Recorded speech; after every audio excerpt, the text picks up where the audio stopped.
ഞങ്ങളെപ്പോഴും ജനങ്ങളെയാണ് വിശ്വസിച്ചിട്ടുള്ളത്. ജനങ്ങൾ ഞങ്ങളെയും വിശ്വസിച്ചിട്ടുണ്ട്. ഈ കഴിഞ്ഞ 10 വർഷം ഞങ്ങൾ ജനങ്ങളോടൊപ്പമാണ് യാത്ര ചെയ്തത്. ആ യാത്രയാണ് ഈ തെരഞ്ഞെടുപ്പിലും തുടരുന്നത്. കഴിഞ്ഞ 10 വർഷം എടുത്താൽ 2016 ജനങ്ങൾ നൽകിയതിനേക്കാളും കൂടുതൽ സീറ്റാണ് 2021 LDF നൽകിയത്. അത് ഞങ്ങളുടെ പ്രവർത്തനത്തിനുള്ള അംഗീകാരം തന്നെയായിരുന്നു. ഒരു സംശയവുമില്ല, 2021 ലഭിച്ചതിനേക്കാളും കൂടുതൽ സീറ്റാണ് ഇത്തവണ ജനങ്ങൾ LDF നൽകാൻ പോകുന്നത്. ഞങ്ങൾ ജനങ്ങളോടൊപ്പമാണ്, ജനങ്ങൾ ഞങ്ങളോടൊപ്പമാണ്.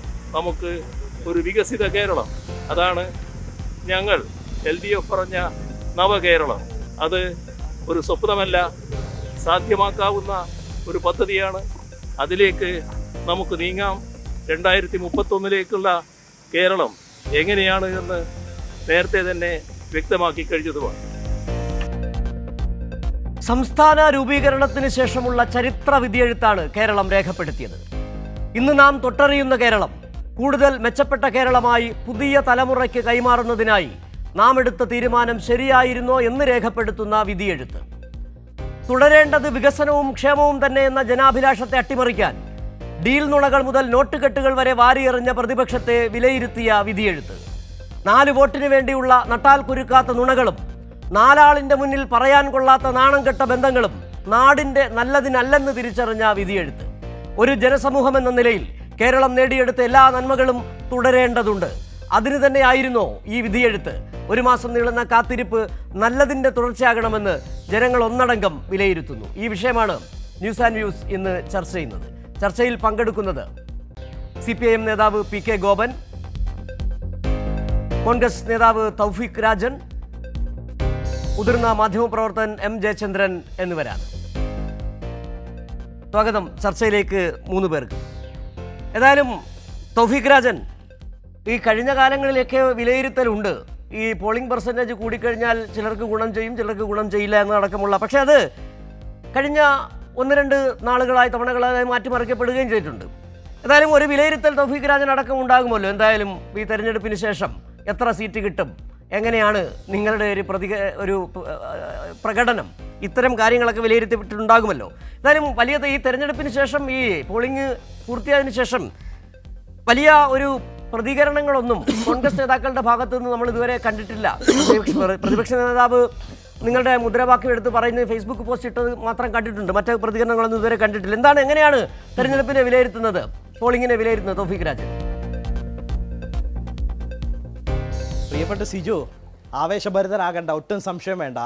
കേരളത്തിലൊരു ഭരണമാറ്റം സംഭവിക്കാൻ പോകുന്നു. കേരളത്തിൽ ജനവിരുദ്ധ ജനദ്രോഹ സർക്കാരുകൾക്കെതിരെ വിധി എഴുതിയതിൻ്റെ ഫലമായിട്ടാണ് ഇത്തരത്തിൽ ചരിത്രപരമായിട്ടുള്ള വിധിയെഴുത്ത് ഇന്ന് കാസർഗോഡ് മുതൽ തിരുവനന്തപുരം വരെയുള്ള 140 നിയോജക മണ്ഡലങ്ങളിൽ സംഭവിച്ചിരിക്കുന്നത് എന്നുള്ള കാര്യത്തിൽ സംശയം വേണ്ട. ഞങ്ങൾ പൂർണ്ണ കോൺഫിഡൻ്റ് ആണ് സിജു. ക്ഷമിക്കണം. എന്തുകൊണ്ടാണ് സൂചിപ്പിച്ചാൽ, കഴിഞ്ഞ 10 വർഷക്കാലം എല്ലാം ശരിയാക്കി തരാമെന്ന് പറഞ്ഞ അധികാരത്തിൽ വന്ന സമസ്ത മേഖലകളും തച്ചു തകർത്ത ജനവിരുദ്ധ ജനദ്രോഹ സർക്കാരുകൾക്കെതിരെ കേരളം വിധി എഴുതി കഴിഞ്ഞിരിക്കുന്നു. മുൻകാലങ്ങളിൽ കടക്കുപുറത്ത് എന്ന് കേരളത്തിലെ ജനങ്ങളോട് പറഞ്ഞ സാക്ഷാൽ മുഖ്യമന്ത്രിയോട്, മുൻ മുഖ്യമന്ത്രിയോട്, ബഹുമാനപ്പെട്ട ശ്രീ പിണറായി വിജയനോട് കേരളത്തിലെ ജനങ്ങൾ ബൈ ബൈ പിണറായി എന്ന് പറയാൻ കാത്തിരിക്കുന്ന സുദിനം, അത് അധികമൊന്നും കാത്തിരിക്കേണ്ട. ഏപ്രിൽ മാസം 4-ാം തീയതി ബൈ ബൈ പിണറായി എന്ന് കേരളത്തിലെ ജനങ്ങൾ പറഞ്ഞു എന്ന് CPM നേതാക്കൾക്കും അങ്ങടക്കമുള്ള ആളുകൾക്കും ബോധ്യപ്പെടുന്ന ദിവസം അതിനധികം കാത്തിരിപ്പിൻ്റെയും ആവശ്യമില്ല. ഏതായാലും ശരി, ഇവിടെ പിണറായി 3.0 ഇല്ലേ അങ്ങ് കാർഡിൽ കൊടുത്തതുപോലെ തുടരും എന്നുള്ള വലിയ ആത്മവിശ്വാസവും വലിയ കോൺഫിഡൻസും ഒക്കെ ഏപ്രിൽ 4-ാം തീയതി വരെ മാത്രമേ അതിന് ആയുസുള്ളൂ.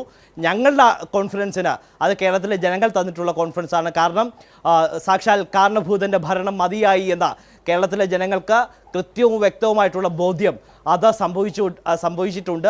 ത്രിതല പഞ്ചായത്ത് തെരഞ്ഞെടുപ്പിന് തുടർച്ചയായി വരാൻ പോകുന്ന നിയമസഭാ തെരഞ്ഞെടുപ്പിലും വരാൻ പോകുന്ന നിയമസഭാ തെരഞ്ഞെടുപ്പല്ല, നിയമസഭാ തെരഞ്ഞെടുപ്പിൻ്റെ റിസൾട്ടിലും ഞങ്ങൾക്ക് വലിയ കോൺഫിഡൻസ് ആണ്. ത്രിതല പഞ്ചായത്ത് തെരഞ്ഞെടുപ്പിൽ സംഭവിച്ചിട്ടുള്ള ആ തരംഗം അത് ആവർത്തിക്കുക തന്നെ ചെയ്യും. ബഹുമാനപ്പെട്ട പ്രതിപക്ഷ നേതാവ് വ്യക്തമാക്കിയതുപോലെ 100+ സീറ്റുകളിലേക്ക് UDF വിജയിച്ചുകൊണ്ട് ചരിത്ര വിധിയെഴുത്തിൽ ചരിത്ര ഭൂരിപക്ഷം നേടി UDF അധികാരത്തിലെത്തും. കേരളം ജയിക്കും, UDF നയിക്കും എന്നുള്ള കാര്യത്തിൽ ഒരു തർക്കത്തിൻ്റെ സംശയത്തിൻ്റെ ആവശ്യമില്ല. ഇവിടെ അങ്ങ് തുടക്കത്തിൽ സൂചിപ്പിച്ചു ഏതാണ്ട് വലിയ കാര്യങ്ങളൊക്കെയാണ് കേരളത്തിലെ പ്രതിപക്ഷം ചർച്ചയാക്കിയത് എന്നുള്ളത് സംബന്ധിച്ച്. പ്രതിപക്ഷം ചർച്ചയാക്കിയത് കേരളത്തിലെ ജനങ്ങൾ ഏറ്റെടുത്തു എന്നുള്ള വിശ്വാസത്തിലാണ് ബഹുമാനപ്പെട്ട ശ്രീ സിജു ഞാൻ ഈ ചർച്ചയിൽ ഇന്ന് പങ്കെടുക്കുന്നത്. കാരണം ഈ ചർച്ചയിൽ ഞാൻ ഇന്ന് പങ്കെടുക്കുന്നത് പത്തനംതിട്ട ജില്ലയിലെ ആറന്മുള നിയമസഭാ മണ്ഡലത്തിൽ നിന്നാണ്.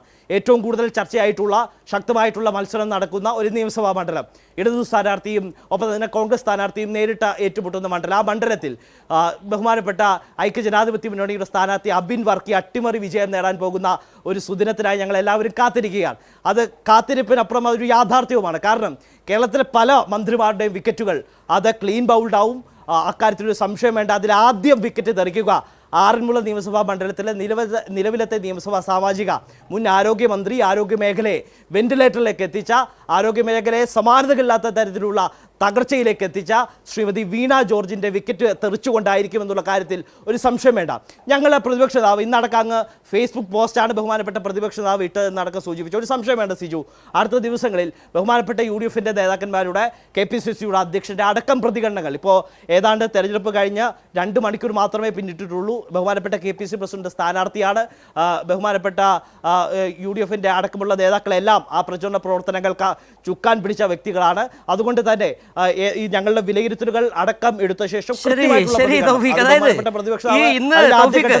തൗഫീഖ് പറഞ്ഞത് ശരി തന്നെയാണ്. ചരിത്രപരമായ വിധിയെഴുത്ത് നിങ്ങൾ നടത്തിയിട്ടുണ്ട്. അത് നിങ്ങൾ പറയുന്നത് പോലെ UDF ജയിക്കും, UDF നയിക്കും, കേരളം ജയിക്കും.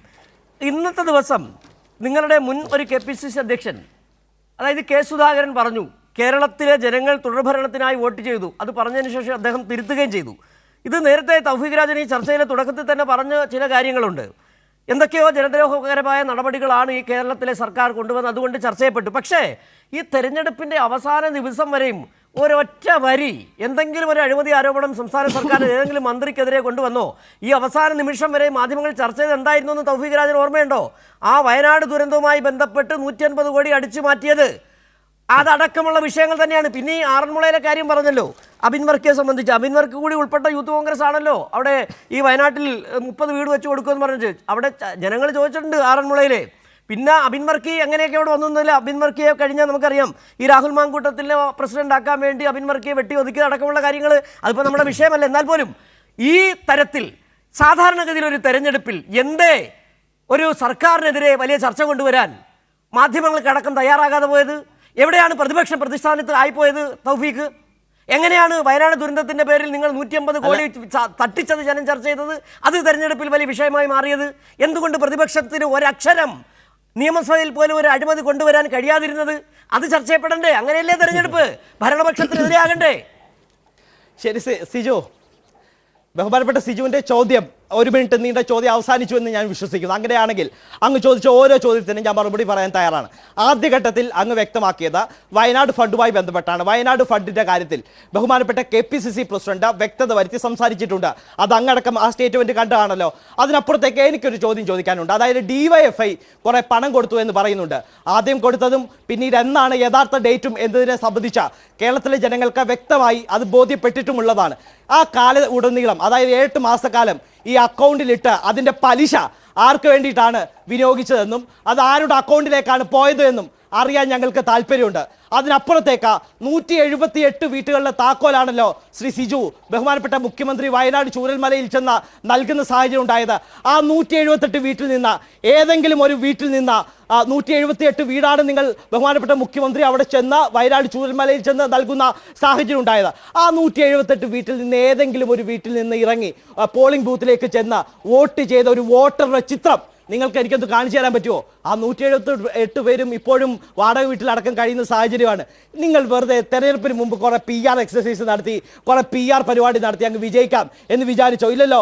ഞങ്ങൾ പറഞ്ഞിട്ടുള്ള വാക്കുണ്ടെങ്കിൽ ഞങ്ങൾ ആ വാക്ക് പാലിച്ചിരിക്കും. പിന്നെ ഇത് CPMൻ്റെ ഏതാണ്ട് സംഭാവനയൊന്നും അല്ലല്ലോ വയനാട് ഫണ്ട്. അത് കേരളത്തിലെ പൊതുസമൂഹം അടക്കം കേരളത്തിലെ നല്ലവരായ ജനങ്ങളടക്കം കർണാടക സർക്കാർ അടക്കം നൽകിയ വലിയ സംഭാവനകൾ.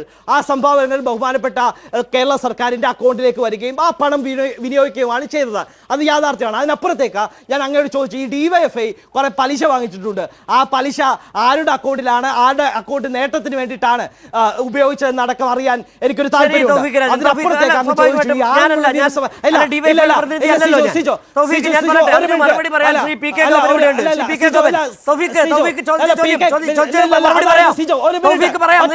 ചർച്ചയിൽ അങ്ങനെ ഏകപക്ഷീയമായി പോകരുത് ശ്രീ പി കെ ഗോപൻ. അല്ലാതെ ഈ വയനാട് ദുരന്തവുമായി ബന്ധപ്പെട്ട ഏതായാലും ചില ഇതേ ആരോപണങ്ങൾ നേരത്തെയും ചർച്ചകളിൽ കൊണ്ട് ഉൾപ്പെടെയുള്ള കോൺഗ്രസ് നേതാക്കൾ ഇങ്ങനെ പറഞ്ഞതാണ്. 20 കോടി കൊടുത്ത DYFI എന്താണ് ചെയ്തതെന്ന് കേരളത്തിലെ ജനങ്ങൾക്ക് അറിയുകയും ചെയ്യാം. ശ്രീ പി കെ ഗോപൻ, ഇവിടെ വലിയ ആത്മവിശ്വാസമാണ് ഇപ്പോഴും തൗഫീഖ് രാജൻ ഉൾപ്പെടെയുള്ള കോൺഗ്രസ് നേതാക്കൾ വച്ചു പുലർത്തുന്നത്. ഞാൻ നേരത്തെ ചോദ്യം തന്നെയാണ് ചോദിക്കുന്നത്. സാധാരണഗതിയിൽ തെരഞ്ഞെടുപ്പുകളിൽ ഒരു ഭരണവിരുദ്ധ വികാരം ഉണ്ടാകും. ഭരണപക്ഷത്തെ ചോദ്യം ചെയ്തതാണ് എല്ലാ തെരഞ്ഞെടുപ്പുകളും ഉണ്ടാകാറുള്ളത്. ഇവിടെ കഴിഞ്ഞ 2 തെരഞ്ഞെടുപ്പ് കഴിഞ്ഞു. മൂന്നാമത്തെ തെരഞ്ഞെടുപ്പ് 2024 തെരഞ്ഞെടുപ്പിൽ സാധാരണഗതിയിൽ മാധ്യമങ്ങളടക്കം ഈ വിഷയം സർക്കാരിനെതിരെ വലിയ തരത്തിൽ ഏതെങ്കിലും ആരോപണങ്ങൾ കൊണ്ടുവരികയാണ്. ഈ തെരഞ്ഞെടുപ്പിൽ ഞങ്ങളതൊന്നും കണ്ടില്ല, ഞങ്ങൾക്ക് പോലും ചർച്ച ചെയ്യാനുള്ള അവസരം കിട്ടില്ല. പിന്നെ നേരത്തെ തൗഫീഖ് രാജൻ ഇവിടെ പറയുന്നത് കേട്ടു, ഏതെങ്കിലും 178 വീട്ടിൽ നിന്ന് ആരെങ്കിലും അവിടെ വോട്ട് ചെയ്യാൻ പോകുന്നത്. നമ്മുടെ കൈരളിയിൽ തന്നെ 4 മണിക്ക് അവിടെ മേപ്പാടിയിൽ നിന്നുള്ള ബൂത്തിൽ നിന്നുള്ള ലൈവ് പോയപ്പോൾ 2 പേർ ഞങ്ങളുടെ മേപ്പാടിയിൽ അവസാനത്തെ വോട്ടാണ്, ഞങ്ങൾ ടൗൺഷിപ്പിൽ നിന്നാണ് വന്നത്, ഇനി ഞങ്ങൾക്ക് ടൗൺഷിപ്പിലാണ് വോട്ട്, അടുത്തവണ ഞങ്ങൾ ജയിക്കുമെന്ന് നമ്മൾ തന്നെയാണ് ഇത്തവണ ജയിക്കുക, നമ്മളെന്ന് അവർ പറഞ്ഞത് അതിന് നമുക്ക് മനസ്സിലാക്കാൻ കഴിയുന്നല്ലോ. ശ്രീ പി കെ ഗോപൻ, എങ്ങനെയാണ് ഈ തെരഞ്ഞെടുപ്പിന്റെ ഫലത്തെ വിലയിരുത്തുന്നത്? ഈ തൗഫീഖ് രാജന്റെ കോൺഗ്രസ്സുകാരുടെ ഈ ആത്മവിശ്വാസത്തെ താങ്കൾ എങ്ങനെ വിലയിരുത്തുന്നു? സിജു, ആ ചങ്ങാതിയുടെ വെപ്രാളവും ബഹളവും ഒക്കെ നിങ്ങൾ കണ്ടില്ലേ ചാനൽ ചർച്ചയിൽ പങ്കെടുക്കുമ്പോൾ? എന്താ ഈ മനുഷ്യർ അസ്വസ്ഥരാകുന്നതിൻ്റെയും ഒരു രാഷ്ട്രീയ പാർട്ടി വിചാരണ ചെയ്യപ്പെടുന്നതിൻ്റെയും സ്വരങ്ങളാണ് ആ കേട്ടുകൊണ്ടിരിക്കുന്നത്. അവരെ പോലുള്ള നമ്മുടെ മുമ്പിലിരിക്കുന്ന തൗഫീഖിനെ പോലുള്ള ധാരാളം UDFിൻ്റെ അല്ലെങ്കിൽ കോൺഗ്രസിൻ്റെ പ്രവർത്തകരെ ആകെ വിഷമസന്ധിയിലായ ഒരു തെരഞ്ഞെടുപ്പാണിത്. അവർക്ക് പൊതുജനങ്ങളുടെ മുമ്പിൽ പറഞ്ഞു നിൽക്കാൻ പറ്റുന്നില്ല, മാധ്യമങ്ങളെ അഡ്രസ്സ് ചെയ്യാൻ പറ്റുന്നില്ല, വോട്ടർമാരെ കാണാൻ പറ്റുന്നില്ല. വല്ലാത്ത പ്രതിസന്ധിയിലകപ്പെട്ടതിൻ്റെ വെപ്രാളമാണ് ഈ കാണുന്നത് മുഴുവൻ. എന്തൊരു തമാശയാണ് പറയുന്നത്. ഞങ്ങൾ പൈസ കൊടുത്തില്ല, ഞങ്ങൾ മോഷ്ടിച്ചു. പക്ഷെ നിങ്ങളുടെ പൈസയുടെ പലിശ എവിടെ? അതാണ് പ്രശ്നം. നിങ്ങൾ വീട് കൊടുത്തു, ശരിയാണ്, പക്ഷെ ആ വീട്ടിൽ നിന്നിറങ്ങിയാണോ അവർ വന്ന് വോട്ട് ചെയ്തത്? അതൊക്കെയാണ്. എത്ര ബാലിശമാണെന്ന് ആലോചിച്ച് നോക്കണം. അവർ ഏത് വീട്ടിൽ നിന്ന് വന്നാണ് വോട്ട് ചെയ്തത്? അത് പറ. അവർക്ക് നിങ്ങൾ വീട് കൊടുത്തു കാണും, അത് ശരിയാണ്, പക്ഷെ അവർ വന്നിറങ്ങിയ വോട്ട് ചെയ്ത വോട്ട് ചെയ്യാൻ വേണ്ടി വന്നിറങ്ങിയ വീട് ഏതാണ്? ഇങ്ങനെയൊക്കെ പറയണമെങ്കിൽ എത്രമാത്രം അപകടത്തിൽപ്പെട്ട ഒരു രാഷ്ട്രീയ സംവിധാനത്തിന്റെ പ്രതിനിധിയാണ് ഈ സംസാരിക്കുന്നത്. നോക്കൂ, ഇന്ത്യയിലെ എല്ലാ തെരഞ്ഞെടുപ്പിലും സാധാരണഗതിയിൽ ഭരണപക്ഷമാണ് വിചാരണ ചെയ്യപ്പെടുന്നത്. ഇവിടെ നേരെ തിരിച്ചായിപ്പോയി. 10 വർഷത്തെ പ്രതിപക്ഷമാണ് വിചാരണ ചെയ്യപ്പെടുന്നത്. ഇനിയിപ്പോൾ അതിന്റെ തുടർച്ചയായിട്ട് ഇന്ന് രാത്രി മുതലോ നാളെ മുതലോ കാണാം നിങ്ങൾക്ക് KPCC ഓഫീസിലേക്കും DCC ഓഫീസിലേക്കുള്ള മാർച്ച്, തമ്മിലടി, കൂട്ടരാജി, വഴക്ക്, വിഴുപ്പലക്കൽ, ഇതെല്ലാം ഇനി തുടർന്നുള്ള ദിവസങ്ങളിൽ കേരളം കാണാൻ പോവുകയാണ്. കനകോലു ഇന്ന് രാത്രിയോടുകൂടി സ്ഥലം വിടും. ഇവിടെ വന്ന് നൃത്തം നടത്തിയിട്ടുള്ള എല്ലാവരും, നൃത്തത്തെക്കുറിച്ച് പറഞ്ഞവരും നൃത്തം നടത്തിയവരും എല്ലാവരും അരങ്ങൊഴിഞ്ഞ് ഉത്സവത്തിന്റെ പിറ്റേന്നായി മാറും നാളെ മുതൽ. ഈ ബഹളങ്ങളെല്ലാം ഒഴിഞ്ഞു പോകും. അപ്പൊ പിന്നെ തമ്മിലടിക്കാനും വിഴപ്പലക്കാനും പിന്നെയും KPCCയുടെ അംഗങ്ങൾക്കും പ്രവർത്തകർക്കും പിന്നെയും ജീവിതം ബാക്കി അതായിട്ട് മാറാൻ പോവുകയാണ് തുടർന്നുള്ള ദിവസങ്ങളിൽ. എന്താണ് അദ്ദേഹം പറഞ്ഞുകൊണ്ടിരിക്കുന്നത്? DYFIയുടെ വീട്, പിന്നെ അതിൻ്റെ പലിശ, DYFI ആ പണം സമാഹരിച്ചിട്ട് ആദ്യം നിങ്ങൾ പറഞ്ഞതെന്താ? DYFI പണം കൊടുത്തില്ല, DYFI പണം കൊടുത്തതിന്റെ രേഖകൾ കാണട്ടെ. നിങ്ങൾ ഈ കേരളത്തെ തെറ്റിദ്ധരിപ്പിക്കാൻ പരിശ്രമിച്ചത് ഇതിന് സർവകക്ഷി യോഗം ചേർന്നു. ഒന്നിലധികം തവണ സർവകക്ഷി യോഗം ചേർന്നു. തൗഫീഖ്, പി കെ ഗോവൻ പറഞ്ഞ് അവസാനിപ്പിച്ച് താങ്കൾ മറുപടി പറയുന്നതാണ് ചർച്ചയുടെ സ്വാഭാവികതയ്ക്ക് നല്ലത്. പി കെ ഗോവൻ തുടരാം. അസ്വസ്ഥതയുടെ ലക്ഷണങ്ങൾ വരും, ഞാൻ പ്രതീക്ഷിക്കുന്നു. അത് സർവകക്ഷി സമ്മേളന യോഗം നടന്നു, അത് ഒന്നിലധികം തവണ നടന്നു. പ്രതിപക്ഷ നേതാവ് ഉൾപ്പെട്ട സർവകക്ഷി യോഗമാണ്. ആ സർവകക്ഷി യോഗത്തിൽ വെച്ചിട്ടാണ് വയനാട് പുനരധിവാസ പദ്ധതി, അത് കേവലം വീടല്ല, തൗഫീഖ് ധരിക്കുന്നത് ഒരു വീട്ടിൽ നിന്നല്ല ഇറങ്ങി വരുന്നത്, ടൗൺഷിപ്പാണ്. ടൗൺഷിപ്പ് എന്ന് പറഞ്ഞാൽ അവിടെ ഡ്രെയിനേജ് സൗകര്യമുണ്ട്, അവിടെ അംഗൻവാടികളുണ്ട്, സ്കൂളുകളുണ്ട്, ലൈബ്രറികൾ ഉണ്ട്, അതുപോലെ പൊതു സംവിധാനങ്ങളെല്ലാം, കളിസ്ഥലം ഉൾപ്പെടെയുള്ള പൊതു സംവിധാനം ഇങ്ങനെ തകർന്നടിഞ്ഞ ഒരു ജനതയെ തകർച്ചയിൽ നിന്ന് രക്ഷിച്ച് തങ്ങൾ നേരത്തെ നടത്തിയിരുന്ന ആവാസ കേന്ദ്രത്തിൽ നിന്ന് വ്യത്യസ്തമായി ആഘോഷത്തോളം ഉയരുന്ന ഒരു സംവിധാനം അവർക്ക് ഒരുക്കി കൊടുത്ത് അവരുടെ ജീവിതത്തിൽ അവർക്ക് ഉണ്ടായ അവരുടെ കുടുംബാംഗങ്ങളുടെ നഷ്ടത്തിന് പരിഹാരം ഉണ്ടായില്ലെങ്കിൽ പോലും അത് ആർക്കും പരിഹരിക്കാൻ പറ്റത്തില്ല. ഈ ഭൂമിയിൽ, ഈ പ്രപഞ്ചത്തിൽ ആർക്കും പരിഹരിക്കാൻ പറ്റത്തില്ല. ആ പരിഹാരം നമുക്ക് ഉണ്ടാക്കി കൊടുക്കാൻ പറ്റില്ലെങ്കിൽ പോലും അവരുടെ ജീവിതം സുലഭിലമായി മാറുന്ന അന്തരീക്ഷം ഒരുക്കി കൊടുക്കലാണ് ഈ ടൗൺഷിപ്പ്. ആ സമയത്ത് കേരളത്തിലെ ജനങ്ങളോട് സംഭാവന അഭ്യർത്ഥിച്ചപ്പോൾ സംഭാവന ഗവൺമെന്റിന് കൊടുക്കാൻ പാടില്ല എന്ന് പറഞ്ഞ രാഷ്ട്രീയ പാർട്ടിയാണ് കോൺഗ്രസ്, അതുപോലെ BJP ഉൾപ്പെടെയുള്ളവർ. സാലറി ചലഞ്ച് അതിൽ പങ്കെടുക്കാൻ പാടില്ല. KPCCയുടെ അന്നത്തെ പ്രസിഡന്റ് വോയിസ് ക്ലിപ്പ് കിടപ്പുണ്ട്. എന്തിനാണ് ഗവൺമെന്റിന് പൈസ കൊടുക്കുന്നത്? ഞങ്ങൾക്ക് പ്രത്യേക ആപ്പുണ്ട്. ഒരു 1-2 ലക്ഷം രൂപയ്ക്ക് സുഖമായി നിർമ്മിക്കാൻ കഴിയാവുന്ന ഒരു ആപ്പ് 9.5 ലക്ഷം രൂപയ്ക്ക് നിർമ്മിച്ചിട്ട് അതിലേക്ക് കോടികൾ സമാഹരിച്ചു.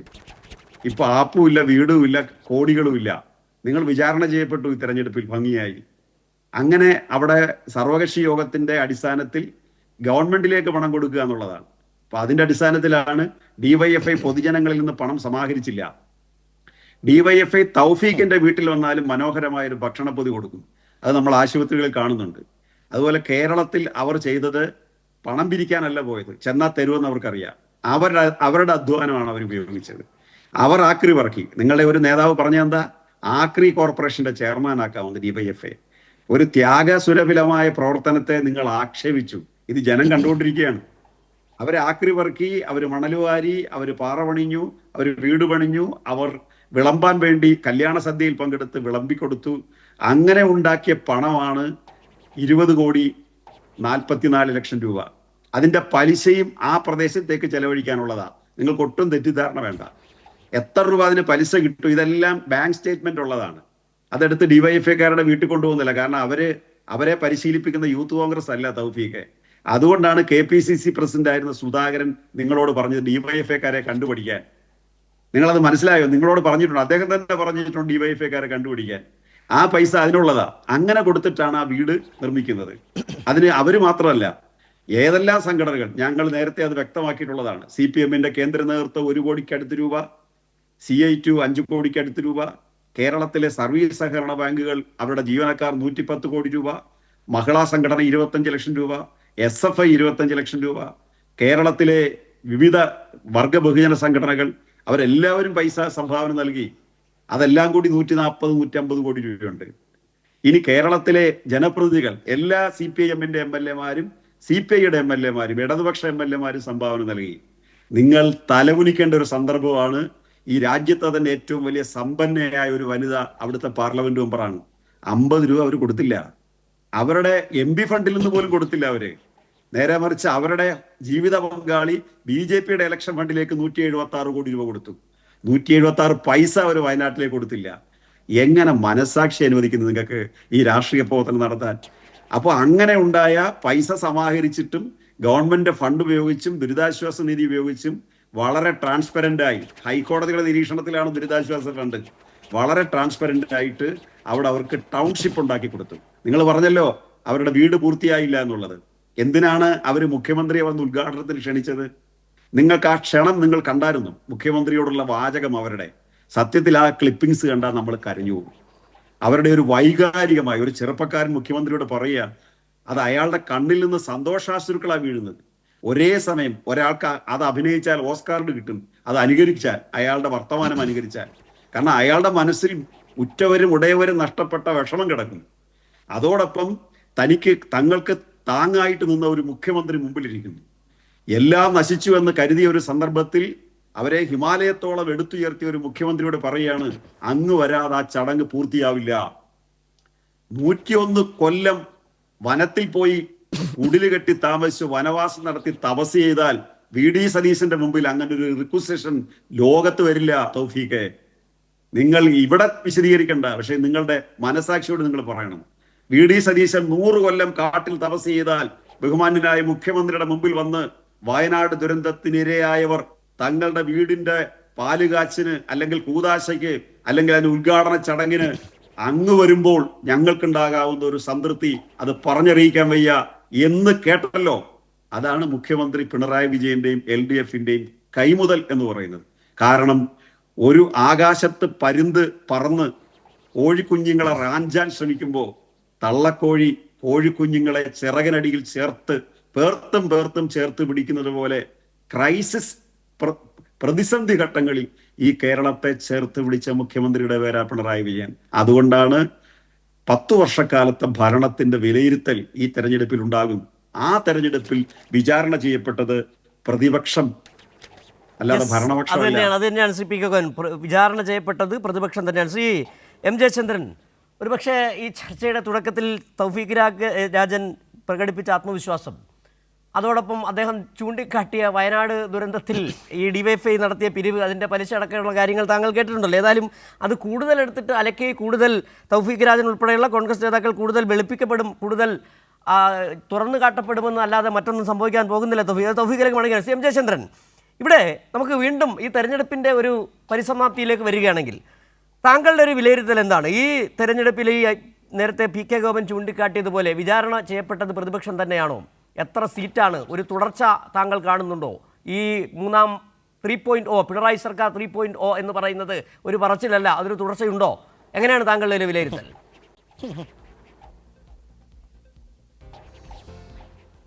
ഈ തെരഞ്ഞെടുപ്പ് ഇന്ന് കഴിഞ്ഞു. പക്ഷേ ഈ തെരഞ്ഞെടുപ്പിൻ്റെ അവസാന അതിന് തൊട്ടുമുമ്പ് തലേദിവസം ഇന്നലെ വരെയുള്ള ദിവസങ്ങളിൽ ഏറ്റവും അവസാന ഘട്ടത്തിലേക്ക് 23 ദിവസമായിരുന്നു പ്രചരണത്തിന് ഉണ്ടായിരുന്നത്. ആ ഘട്ടത്തിൽ ഏതാണ്ട് 20 ദിവസമൊക്കെ അടുക്കുന്നതോടുകൂടി തന്നെ പുതിയൊരു ഒരു അഭ്യർത്ഥന രംഗത്ത് വരുന്നത് നമ്മൾ വ്യാപകമായി കണ്ടു. അത് പറയുന്നത് ശരിയാണ്, LDF എല്ലാം നന്നായിട്ടൊക്കെ ചെയ്തിട്ടുണ്ട്. പക്ഷേ 10 വർഷമായില്ലേ, ഇനിയൊന്ന് മാറിക്കൊടുക്കരുതോ?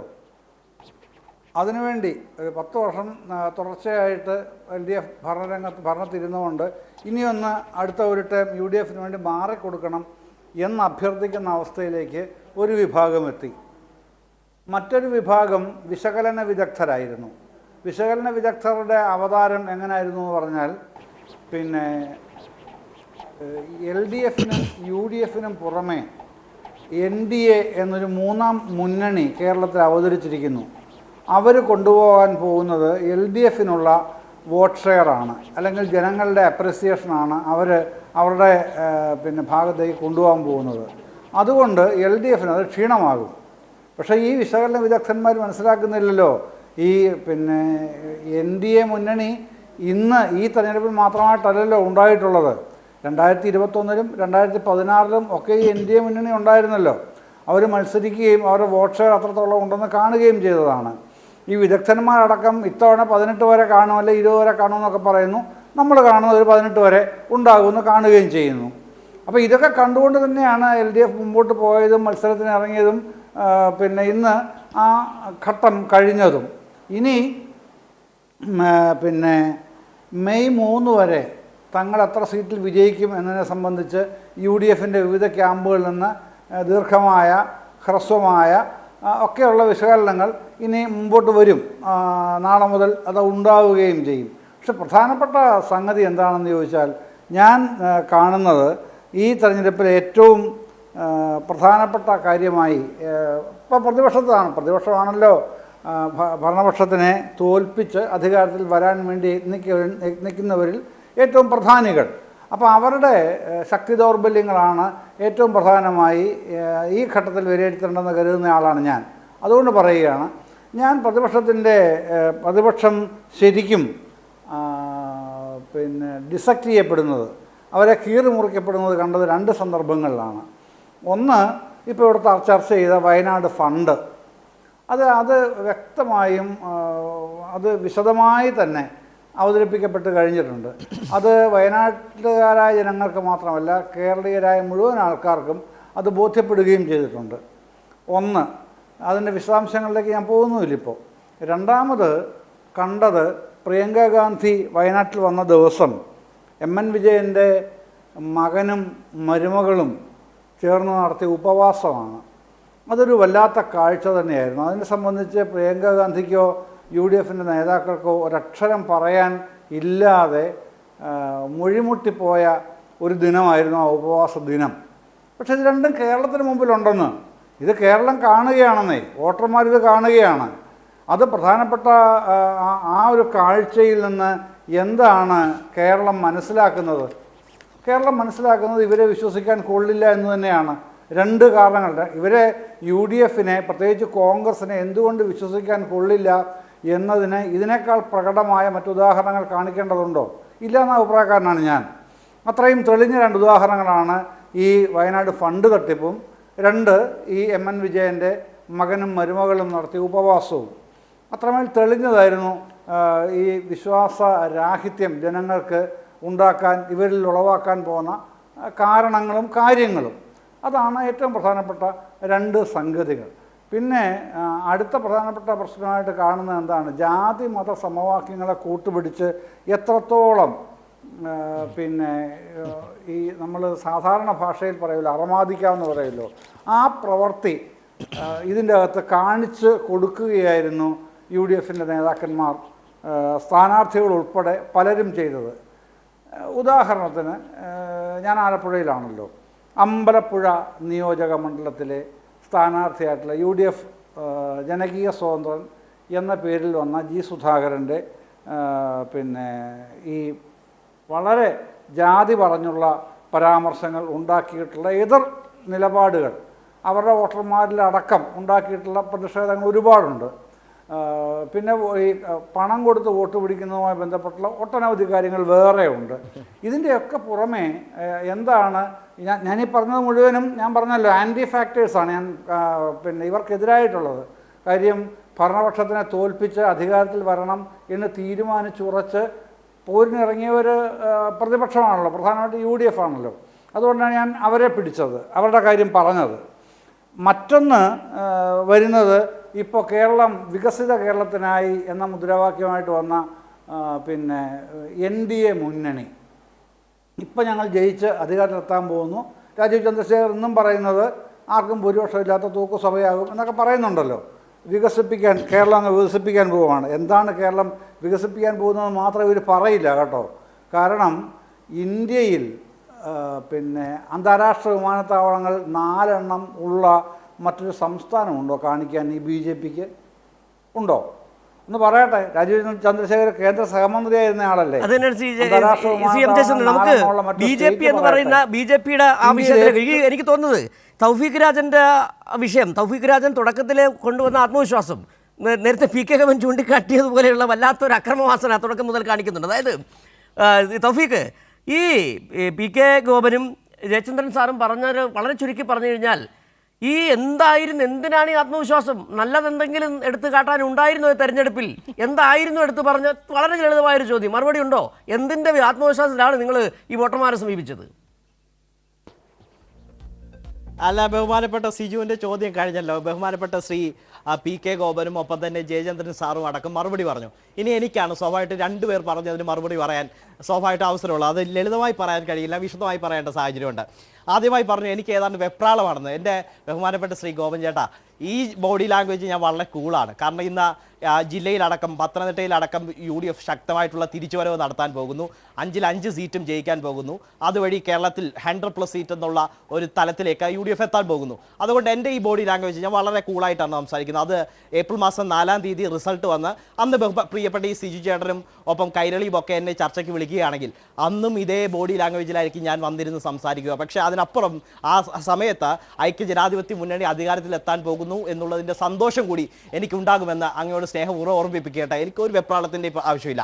അതിനപ്പുറത്തേക്ക് ഇവിടെ സൂചിപ്പിച്ചു ഏതാണ്ട് വികസന പ്രശ്നങ്ങൾ, കേരളത്തിൻ്റെ പ്രശ്നങ്ങളൊന്നും ചർച്ചയായിട്ടില്ല, അങ്ങനെ എന്തെങ്കിലും പ്രതിപക്ഷത്തിന് ചൂണ്ടിക്കാട്ടിക്കാൻ കഴിഞ്ഞോ എന്നുള്ളത്. ഇവിടെ ആറന്മുളയിലടക്കം ഉള്ള കാര്യങ്ങൾ വെച്ചിട്ടാണ് ബഹുമാനപ്പെട്ട സിജു ചേട്ടൻ അത്തരത്തിലുള്ള ഒരു ചോദ്യം സിജു ചോദിക്കുന്ന ഒരു സാഹചര്യം ഉണ്ടായത്.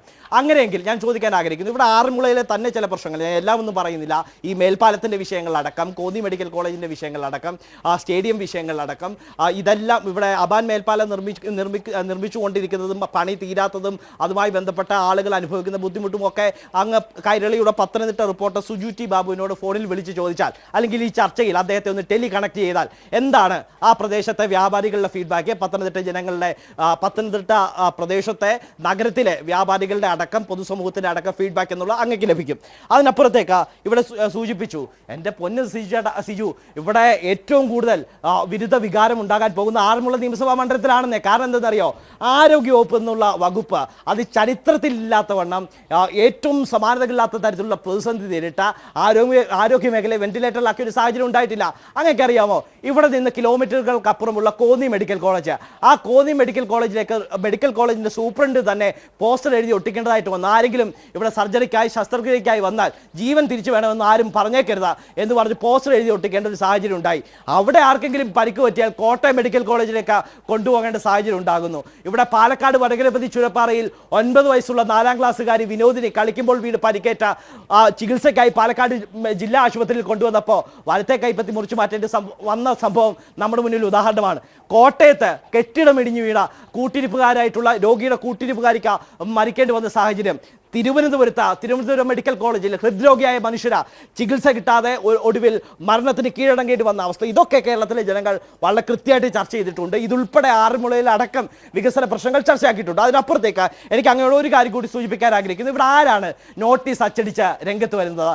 അടൂർ നിയമസഭാ മണ്ഡലത്തിലെ UDF സ്ഥാനാർത്ഥി അഡ്വക്കേറ്റ് ശാന്തകുമാറിനെതിരെ അദ്ദേഹം ഏതാണ്ട് കൊലക്കേസിലെ പ്രതിയാണ് എന്ന് പറഞ്ഞുകൊണ്ട് ആളില്ലാ നോട്ടീസുമായി ഏതാണ്ട് തട്ടയിൽ ചന്ദ്രനോ ഇങ്ങനെയൊക്കെ പേരിട്ടാണ് കടന്നു വരുന്ന സാഹചര്യം ഉണ്ടായത്. അങ്ങനെ ഒരു വ്യക്തി ഞങ്ങളുടെ അന്വേഷണത്തിൽ കിട്ടിയില്ല.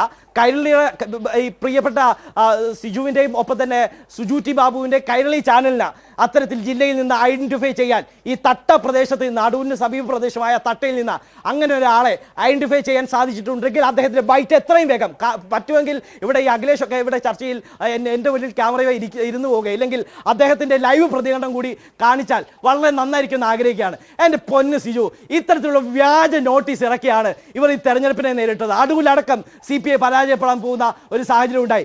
MG കണ്ഠനെതിരെ സമാനമായ തരത്തിൽ അദ്ദേഹം മത്സരിക്കുന്ന സമയത്ത് അദ്ദേഹത്തെ വ്യക്തിപരമായി വേട്ടയാടാനുള്ള ശ്രമം നടത്തി. അതിന് സമാനമായ തരത്തിലാണ് ഇതാ ശാന്തകുമാറിനെതിരെ ഇത്തരത്തിൽ അദ്ദേഹം കൊലക്കേസിലെ പ്രതിയാണ് എന്ന് പറഞ്ഞുകൊണ്ട് ഒരു വ്യാജ നോട്ടീസ് അടിച്ച CPIക്കാരെ കൊണ്ട് CPMകാരെ കൊണ്ടും ഒക്കെ വിതരണം ചെയ്യാനുള്ള നീക്കം നടത്തിയത്. ഇതൊക്കെ പറഞ്ഞു വെക്കുമ്പോൾ ഇത്തരത്തിലുള്ള വളഞ്ഞ വഴി തന്ത്രമാണ്, ഇത്തരത്തിലുള്ള ചീപ്പ് പൊളിറ്റിക്സ് ആണ് കേരളത്തിലെ ഒരു കാര്യം എനിക്ക് നോട്ട് ചെയ്തൊരു കാര്യം ഞാൻ പറയട്ടെ. തുടക്കം മുതൽ നമ്മൾ ചർച്ച ചെയ്തുകൊണ്ടിരിക്കുമ്പോഴത്തേക്ക് തൗഫീഖ് രാജൻ പറയുന്നത് പത്തനംതിട്ട ആറന്മുള, പത്തനംതിട്ടയിൽ കിടന്ന് കറങ്ങുവാണ് ഇങ്ങനെ വൈശാഖ് രാജൻ. നമ്മൾ സംസാരിക്കുന്നത് കേരളത്തിലെ തൗഫീഖ്, നമ്മൾ 140 മണ്ഡലങ്ങൾ കേരളം എന്ന് പറയുന്ന ഈ 2024 നിയമസഭാ തെരഞ്ഞെടുപ്പിൽ കേരളം ചർച്ച ചെയ്ത ഏറ്റവും പ്രധാനപ്പെട്ട വിഷയമാണ് വയനാട് ദുരന്തം. അതോടൊപ്പം തന്നെയാണ് നേരത്തെ ജയചന്ദ്രൻ സാർ ചൂണ്ടിക്കാട്ടിയതുപോലെയുള്ള നിങ്ങളുടെ പ്രിയങ്കാ ഗാന്ധി IC ബാലകൃഷ്ണനെ മത്സരിപ്പിക്കില്ല എന്ന് NM വിജയൻ എന്ന് പറയുന്ന നിങ്ങളുടെ തന്നെ വയനാട്ടിലെ DCC ട്രഷറർ അദ്ദേഹത്തിന് ആത്മഹത്യക്ക് കൊണ്ടുവിട്ടതിന് ശേഷം അവിടെ വന്ന് ഞെളിഞ്ഞ് പറഞ്ഞു പോയതാണ് പ്രിയങ്കാ ഗാന്ധി. ഇതടക്കമുള്ള വിഷയങ്ങളാണ് ചർച്ച ചെയ്തത്. നിങ്ങൾ തുടക്കത്തിൽ കൊണ്ടുവന്നില്ലേ ഡീല്? ഏത് ഡീല്? കുറെ ഡീലും കൊണ്ടുവന്നിട്ട് അവസാനം വാലും ചുരുട്ടി ഓടിയില്ലേ?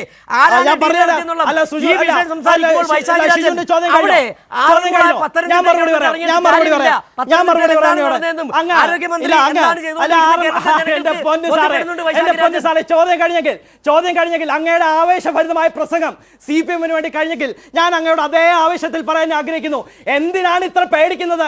ആറന്മുളയെ കുറിച്ച് പറയുമ്പോൾ, പത്തനംതിട്ടയെ കുറിച്ച് പറയുമ്പോൾ എന്തിനാണ് ഇത്ര പേടിക്കുന്നത്? നിങ്ങൾ തോൽവി മുന്നിൽ കണ്ടിട്ടുണ്ട്, നിങ്ങൾ തോൽവി ഭയന്നിട്ടുണ്ട് എന്നുള്ള വ്യക്തമായ ലക്ഷണമാണ് ഈ അങ്ങയുടെ ഈ പ്രതികരണത്തിലൂടെ വ്യക്തമാകുന്നത്. കേരളത്തിലെ വിഷയം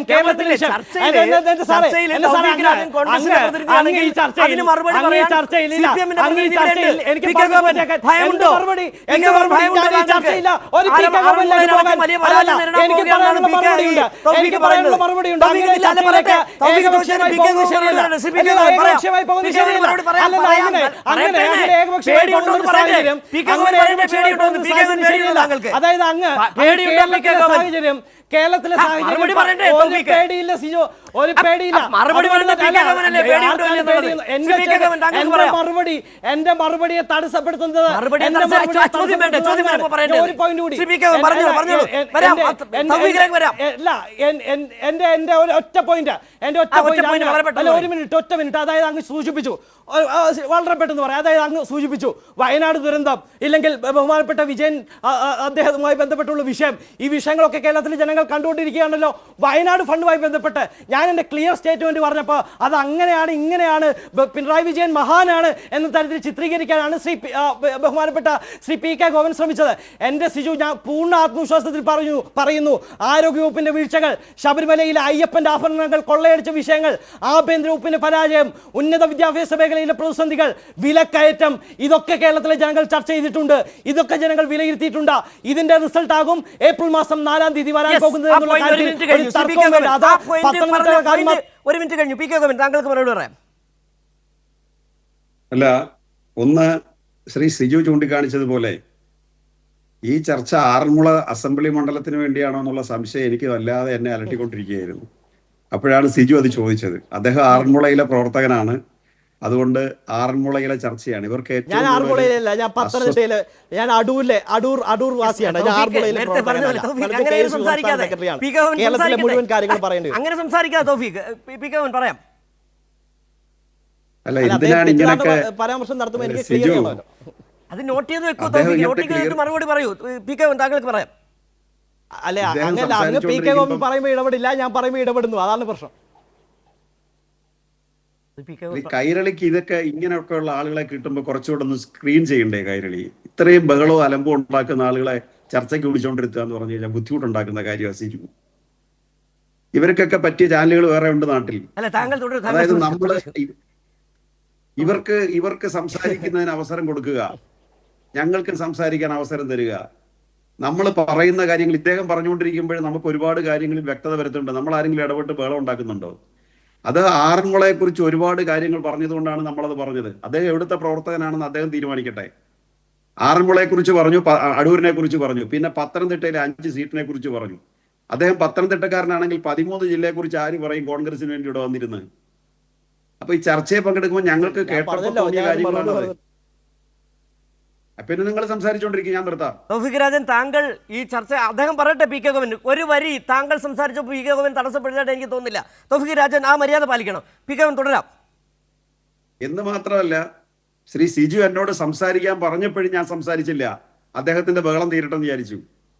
അപ്പൊ എന്തിനാണ് ഇങ്ങനെ ബഹളം ഉണ്ടാക്കുന്നത്? ഇവരുടെയൊക്കെ ധാരണ, ഇവരുടെ 4-5 ചർച്ചക്കാരുണ്ട്. എന്തൊരു ബഹളമാണ് ചാനലിൽ വന്നിരുന്നിട്ട്, എന്തെല്ലാം വഴക്കാ ഉണ്ടാക്കുന്നത്, എന്തൊക്കെ ഭാഷകളാണ് ഉപയോഗിക്കുന്നത്. ചില ചാനൽ ചർച്ചകളോട് അവർ വിളിക്കുമ്പോൾ ഞാൻ പറയാറുണ്ട്, ഇന്നയാൾ ചർച്ചയിലുണ്ടെങ്കിൽ ഇല്ല. അങ്ങനെ അവർ വിളിച്ച് അവരുമായിട്ട് ചിലപ്പോൾ സംസാരിക്കാറുണ്ട്. നിങ്ങളിങ്ങനെ മോശമായിട്ട് സംസാരിച്ചാൽ CPM-ന്റെ ആളുകൾ പങ്കെടുക്കില്ല. എത്ര മോശമായിട്ടാ! ഇവരെ കുറ്റം പറഞ്ഞിട്ട് കാര്യമില്ല. DYFIയെ കണ്ടുപഠിക്കാൻ പറഞ്ഞ കെ സുധാകരൻ, ശ്രീ KPCCയുടെ മുൻ പ്രസിഡന്റ്, ഒരു പത്രസമ്മേളനത്തിൽ ശ്രീ VD സതീശൻ വരാൻ താമസിച്ചപ്പോൾ ഉപയോഗിച്ച ഭാഷ ഏതാ? അപ്പൊ അവര് പറഞ്ഞത് ഞങ്ങൾ ഇങ്ങനെയൊക്കെ തന്നെ വാക്കുകളാണ് പറയാറുള്ളതെന്ന്. നമുക്ക് തർക്കമില്ല. അവരുടെ കമ്മിറ്റികൾ കൂടുമ്പോഴും അവരുടെ സ്വകാര്യ വേളകളിലും ഒക്കെ അവർ ഇത്തരം വാക്കുകളായിരിക്കും ഉപയോഗിക്കുക. എത്ര മോശമായിട്ടാ പറഞ്ഞേ!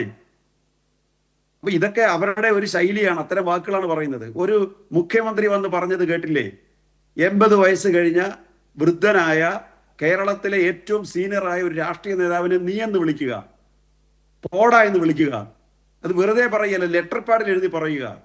എന്നിട്ട് ഈ കേരളത്തിൽ ഒരു കോൺഗ്രസ് നേതൃത്വം ഇല്ലായിരുന്നു. അത് ശരിയല്ല, ഞങ്ങളുടെ മുഖ്യമന്ത്രിയാണ്, രാഷ്ട്രീയമൊക്കെ വേറെയാണ്, കേരളത്തിന്റെ മുഖ്യമന്ത്രിയാണ്.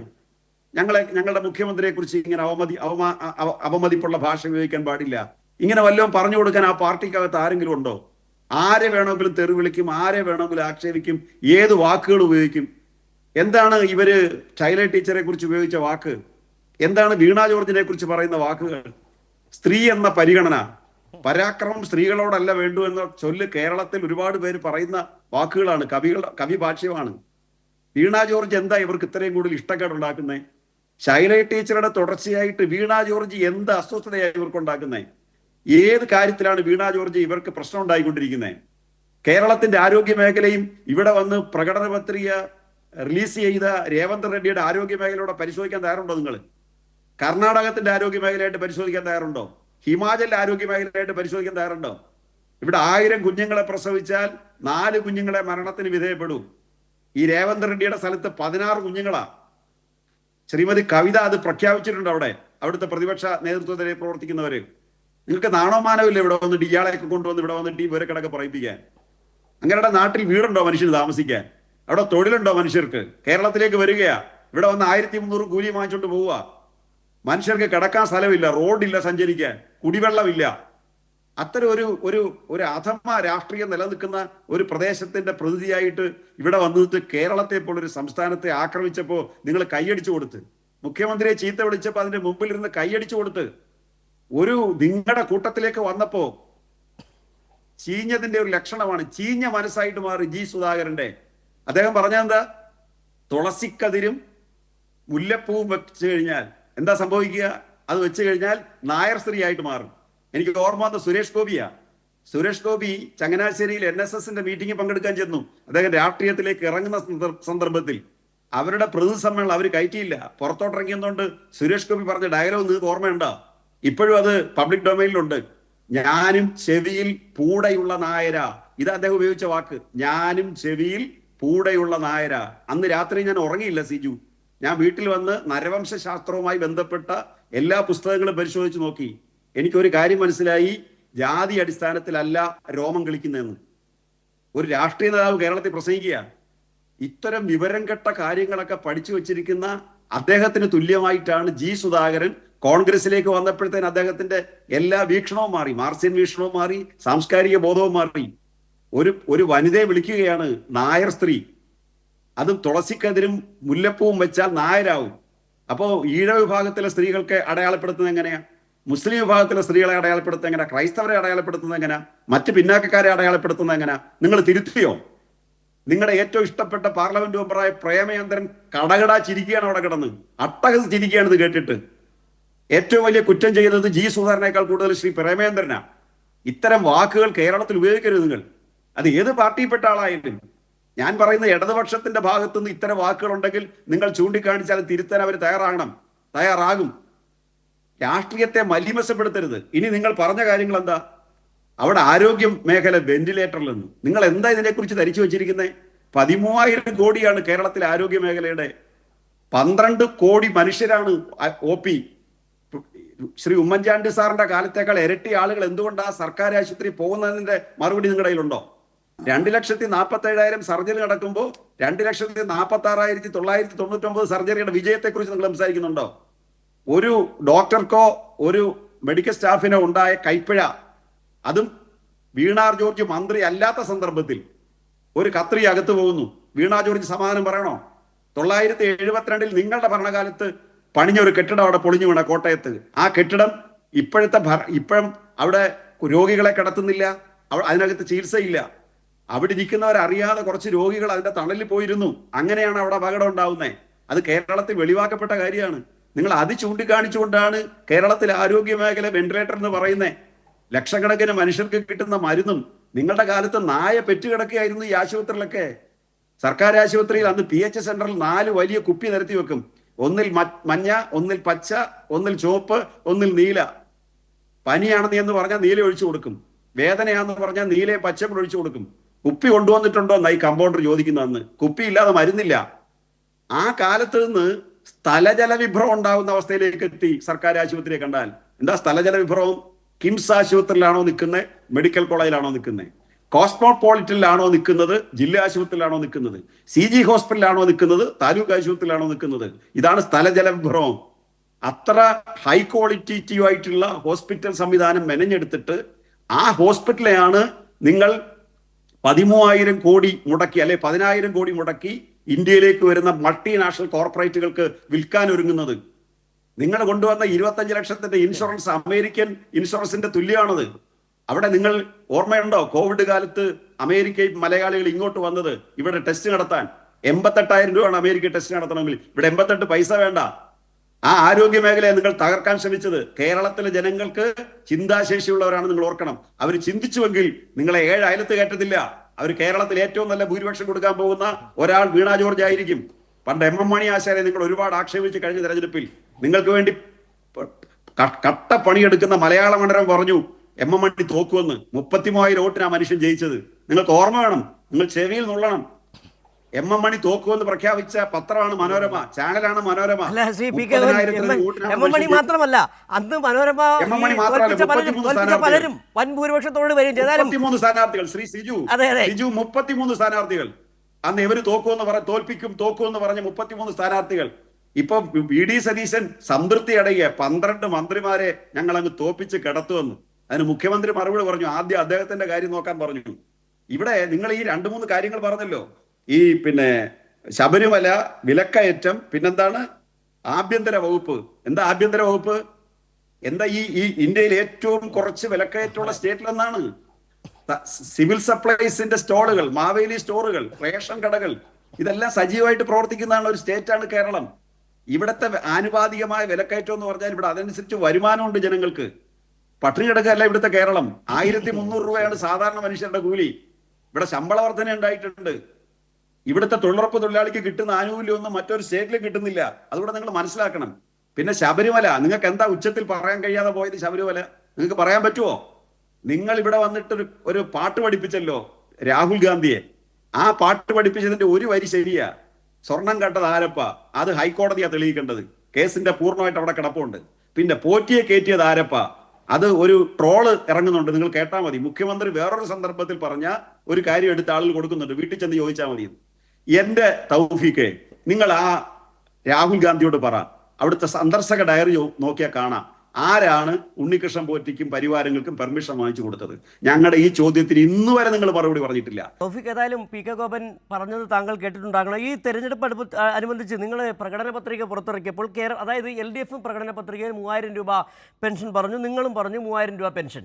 KSRTCയിൽ വനിതകൾക്ക് സൗജന്യ യാത്ര പറഞ്ഞു, അതോടൊപ്പം തന്നെ 25 ലക്ഷം രൂപയുടെ ഇൻഷുറൻസും പറഞ്ഞു. പിറ്റേന്ന് മുതൽ സോഷ്യൽ മീഡിയകളിലൊക്കെ ഒരേ ട്രോളായിരുന്നു. 3000 രൂപ കിട്ടുന്ന 3000 രൂപയ്ക്കാണോ വോട്ട് ചെയ്യേണ്ടത്, കിട്ടാത്ത 3000 രൂപയ്ക്കാണോ?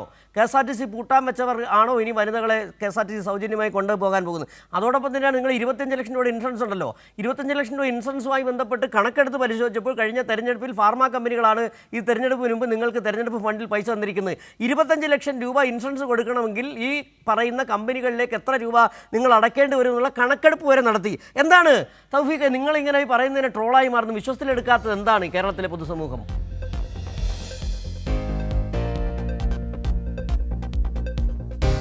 തൗഫീഖ് ചോദ്യം കേട്ടിരുന്നോ? ഞാൻ അല്പമൊക്കെ കേട്ടു. കോളൊന്ന് കട്ടാവുന്ന സാഹചര്യം അല്ല, ഞാൻ ചോദിച്ച ഒന്നുകൂടി വ്യക്തമാക്കാം. പ്രകടന പത്രികയിൽ നിങ്ങൾ പറഞ്ഞത് 3000 രൂപ, LDF പറഞ്ഞു 3000 രൂപ.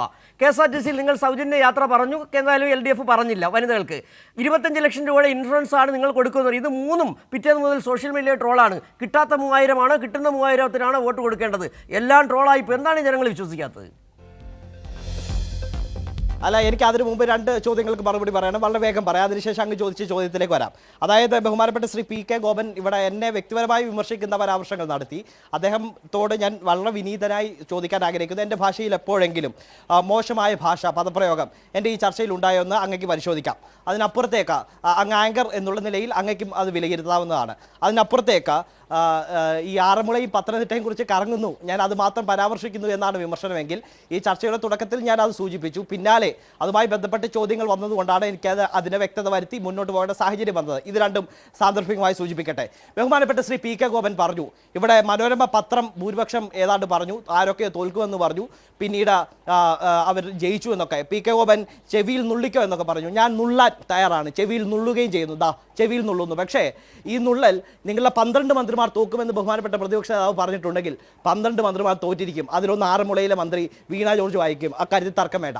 അതിനപ്പുറത്തേക്ക് ബഹുമാനപ്പെട്ട ശ്രീ ആങ്കർ ചോദിച്ചതുപോലെ, ഷിജു ചോദിച്ചതുപോലെ, ഇവിടെ ഞങ്ങളുടെ പ്രകടന പത്രികയിൽ മുന്നോട്ട് വെച്ച 3 കാര്യങ്ങൾ, ആ 3 കാര്യങ്ങളിൽ സൗജന്യ യാത്ര അങ്ങക്ക് ബഹുമാനപ്പെട്ട തെലങ്കാന മുഖ്യമന്ത്രി തന്നെ ക്ഷണിച്ചു. ബഹുമാനപ്പെട്ട കേരള മുഖ്യമന്ത്രിയെ തെലങ്കാനയിലേക്ക് വരാം, അവിടുത്തെ സാഹചര്യം വിലയിരുത്താം, അവിടെ എങ്ങനെയാണ് സൗജന്യ യാത്ര നൽകുന്നത് എന്ന് സംബന്ധിച്ച് വ്യക്തത വരുത്താം.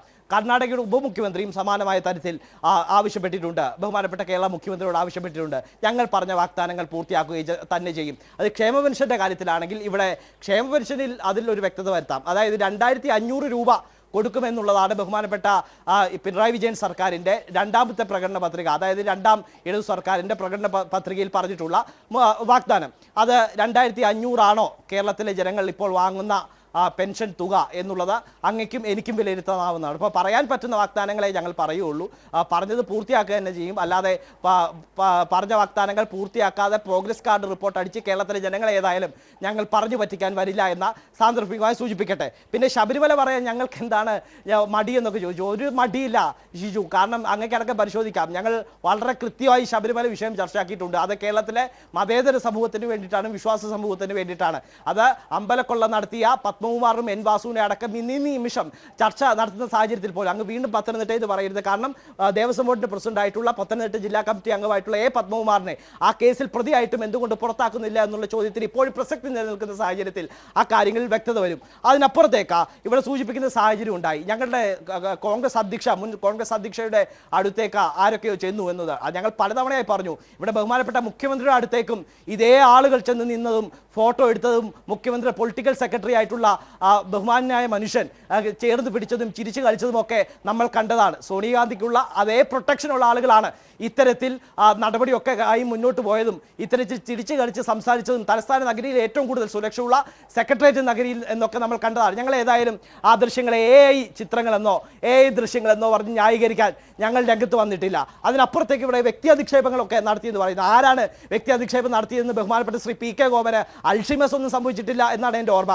ശ്രീ G സുധാകരനെ പോലുള്ള മുതിർന്ന നേതാവിനെ ഏത് പദപ്രയോഗമാണ് ബഹുമാനപ്പെട്ട കേരള മുഖ്യമന്ത്രിയുടെ ഭാഗത്ത് നിന്ന് ഈ തെരഞ്ഞെടുപ്പിൻ്റെ ഘട്ടത്തിൽ നടത്തിയതെന്ന അങ്ങക്കടക്കം ആത്മപരിശോധന നടത്തി മുന്നോട്ട് പോകാവുന്ന സാഹചര്യമുണ്ട്. ഇനി കേരള പൊളിറ്റിക്സിലേക്ക് വന്നാൽ, കേരള രാഷ്ട്രീയത്തിലേക്ക് വന്നാൽ ഞങ്ങൾ അങ്ങ് സൂചിപ്പിച്ചു ഏതാണ്ട് വിലക്കയറ്റത്തിൻ്റെ കാര്യം. എൻ്റെ കണക്കുകൾ അടക്കം എടുത്ത് പരിശോധിക്കാം, പ്രിയപ്പെട്ട ഷിജുവിന് പരിശോധിക്കാം. കഴിഞ്ഞ 12 മാസക്കാലമായി ഇന്ത്യയിൽ ഏറ്റവും കൂടുതൽ വിലക്കയറ്റമുള്ള സംസ്ഥാനം ഏതെന്ന് പരിശോധിച്ചാൽ അത് കേരളമാണ് എന്നുള്ളത് ഏറ്റവും അതായത് തൗഫീഖ്, എനിക്ക് തോന്നുന്നു ഈ സാഹചര്യത്തിൽ ഒന്ന് പറഞ്ഞുകൊണ്ട് ഞാൻ സമയപരിമിതി ഉണ്ട്. ജയചന്ദ്ര സാറിന് ഈ ചർച്ച കൺക്ലൂഡ് ചെയ്തുകൊണ്ട് സംസാരിക്കുക. അതായത് ഒരു കാര്യം ഇതുമായി ബന്ധപ്പെട്ട് എനിക്ക് തോന്നുന്നത് തൗഫീഖ് രാജനും അത് കോൺഗ്രസ് നേതാക്കൾക്കും ഈ കനകോല് നല്ല സ്ട്രാറ്റജിസ്റ്റ്, ഇനി അടുത്ത തവണ നല്ലൊരു സ്ട്രാറ്റജിസ്റ്റിനെ കൊണ്ടുവരുന്നത്. കാരണം പുതിയതൊന്നും വരുന്നതുമില്ല, പഴയ കള്ളങ്ങൾ തന്നെയാണ്. ഏതായാലും നമുക്ക് വേറെ ദിവസം ഈ ചർച്ചയിൽ ഈ വിഷയമുണ്ട്. ഏതായാലും CM ജയചന്ദ്രൻ, എന്താണ് ഈ തെരഞ്ഞെടുപ്പിന്റെ ഏതായാലും CM ജയചന്ദ്രൻ, എങ്ങനെയാണ് ഈ തെരഞ്ഞെടുപ്പിൽ ഈ കോൺഗ്രസിനെ ജനങ്ങൾ വിലയിരുത്തിയത്?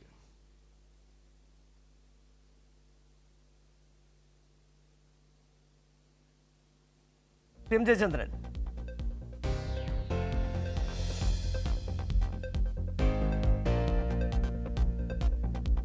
താങ്കൾക്ക് കേൾക്കുന്നുണ്ടോ?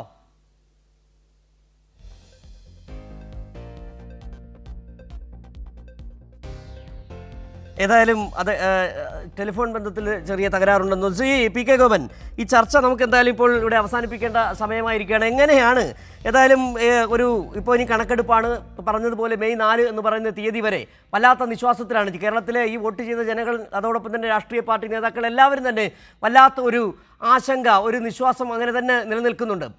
ഒരു ആത്മവിശ്വാസം, എന്തുകൊണ്ട് ആത്മവിശ്വാസം ഉണ്ടാകണം LDFന് എന്ന് പറഞ്ഞുകൊണ്ട് നമുക്ക് അവസാനിപ്പിക്കാം.